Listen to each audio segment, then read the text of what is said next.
ഇത് വടി കൊടുത്ത് അടി വാങ്ങുന്ന പരിപാടിയാണല്ലോ ബാബു. ഹലോ, എവിടെയോ കണ്ട് മറന്ന പോലെ തോന്നുന്നുണ്ടല്ലോ. മനസ്സിലായില്ല? മനസ്സിലാക്കി തരാം. Flash back. നമ്മുടെ ദിലീപ് ഏട്ടന്റെ കേസിനെ കുറിച്ചാണ് ഞങ്ങൾ സംസാരിക്കാൻ പോകുന്നത്. ഇത് തീരുന്നില്ല.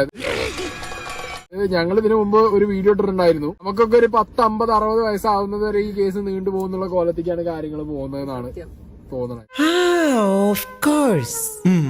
ഞാൻ ഓർക്കുന്നു, നടിക്കെതിരെ ഇത്രയും വലിയൊരു അക്രമം നടന്നിട്ട് അതിലൊരു കാര്യത്തിലുള്ള തീരുമാനം ഇവിടുത്തെ കോടതിക്കും ഇവിടുത്തെ പോലീസിനും സിസ്റ്റത്തിനും ഉണ്ടാക്കാൻ പറ്റുന്നില്ല എന്നുണ്ടെങ്കിൽ പിന്നെ സാധാരണക്കാരന്റെ ജീവിതത്തിലൊക്കെ എന്തെങ്കിലും സംഭവിച്ചു കഴിഞ്ഞാൽ നമുക്കൊക്കെ വല്ല തരത്തിലുള്ള നീതി ന്യായം കിട്ടും.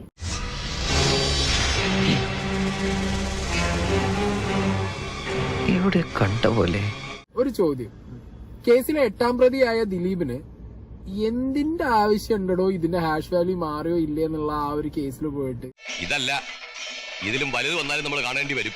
അതിനിടെ പോയി എന്ത് ചെയ്യാൻ കക്ഷി ചേരാൻ അതിന്റെ ആവശ്യം എന്താ?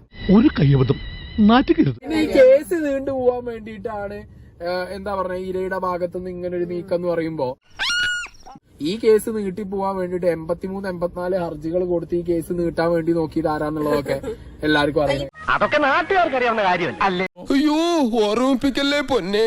സായി ഒരിക്കൽ എന്നെ കാണാൻ വേണ്ടി വന്നിട്ടുണ്ടായിരുന്നു. എന്താ ഉറക്കം വരുന്നു. നമ്മൾ തമ്മിൽ ആദ്യമായിട്ടല്ലേ കാണുന്നത്. ഇതുപോലത്തെ ഒരു മുഖം ഇതിനു മുമ്പ് കണ്ടിട്ടില്ലല്ലോ. നമ്മൾ തമ്മിൽ കണ്ടിട്ടുണ്ട്. ഈ സായി ഒരിക്കൽ എന്നെ കാണാൻ വേണ്ടിയിട്ട് തങ്കമണിയുടെ ലൊക്കേഷനിൽ വന്നിട്ടുണ്ട്. നന്നായി. പക്ഷെ ഞാൻ വേറെ മേക്കപ്പിലായിരുന്നുകൊണ്ട് വലിയ പിടി കൊടുത്തില്ല. മേക്കപ്പ് അഴിച്ചിട്ട് അപ്പൊ ഇവര് പറഞ്ഞു സീക്രട്ട് ഏജന്റ് അല്ല. അതെ അതെ. പിന്നെ ഞാൻ ചോദിച്ചു മേക്കപ്പ് എല്ലാം അഴിച്ചു കഴിഞ്ഞപ്പോ, കാരണം മേക്കപ്പില് നമ്മൾ അങ്ങനെ ഫോട്ടോ എടുക്കാറില്ല. അത് കഴിഞ്ഞ് ചോദിച്ചപ്പോ പുള്ളി പോയി എന്നിങ്ങനെ പറഞ്ഞു. വല്ലാതെ ഓർക്കുന്നു. അതെന്തിനാടാ പന്നി ഇപ്പൊ പറഞ്ഞത്? അപ്പൊ ഞാൻ ഓർത്തു പിന്നെ എപ്പോഴെങ്കിലും എവിടെയെങ്കിലും കാണാം. പക്ഷെ ഇവിടെ കാണുമെന്ന് ഞാൻ ഓർത്തില്ല. എന്ത് പറ്റി തലയില്? പറഞ്ഞു കൊടുക്കണ തോന്നിക്കൊള്ളാം പട്ടി. മാറ്റി പിടിച്ചതാ? ഓ, ഈ സീസണിന്റെ ഇതിൽ വന്നായിരിക്കും അല്ലേ ഒന്ന് മാറ്റി പിടിച്ചാലോ എന്ന്. ആദ്യം തന്നെ അവിടെ എഴുതി കാണിച്ചുകൊണ്ട് ആദ്യം തന്നെ മാറ്റി പിടിച്ചിട്ട് ഇങ്ങ് കയറിയല്ലേ. ഇവിടെ വന്നിട്ട് ആയതല്ലോ. എന്താ നിങ്ങൾ അങ്ങനെ ഒരു വർത്താനം? അല്ലല്ല, നിങ്ങൾ എന്തോ മനസ്സിൽ വെച്ച് പറയാനുള്ളത്. അല്ല, അത് നമുക്ക് ഈ സ്ട്രെസ്സും സ്ട്രെയിനും ഒക്കെ വരുമ്പം പെട്ടെന്ന് ഈ മുടി കൊഴിയുക, മുടി നരയ്ക്കുക, ഇതൊരു വല്ലാത്ത നര ആയതുകൊണ്ട് ഞാൻ ചോദിച്ചതാണ്. എന്തോ കുത്തി പറയുന്ന പോലെ എനിക്ക് ഫീൽ ചെയ്യുന്നുണ്ട് കേട്ടോ. കുത്തിയില്ലല്ലോ, കുത്താൻ പോണല്ലേ ഉള്ളൂ. അപ്പൊ മാറ്റി പിടിച്ചിട്ടാണ് അകത്തേക്ക് കയറിയത്. എന്ത് തങ്കപ്പെട്ട മനുഷ്യനല്ലേ. അടുക്കുമ്പോഴല്ലേ ആളുകളെ പിടികിട്ടുന്നത്. അതെ.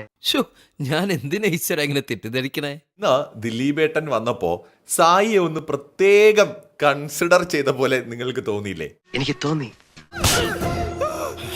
ഇത് നീ ചോദിച്ചു വാങ്ങിച്ചതാ, ഇനി ചോദിക്കരുത്. ഈ ദിലീപിനെ കുറിച്ച് ഒരുപാട് വീഡിയോകളൊക്കെ ചെയ്തിട്ടുണ്ട് മുമ്പ്. മുൻപുണ്ടായ ഇഷ്യൂസിലും പിന്നെ റിവ്യൂകളുമായി ബന്ധപ്പെട്ടുണ്ടായ വിവാദങ്ങളിലും ഒക്കെ ആയിട്ട്. അതുകൊണ്ടൊരു പ്രത്യേക പരിഗണന കൊടുത്തതാണ്. ഇത്രയും വലിയ ഗതികെട്ടവൻ ഈ ലോകത്ത് വേറെ ആരെങ്കിലും ഉണ്ടാവും എന്റെ കർത്താവേ.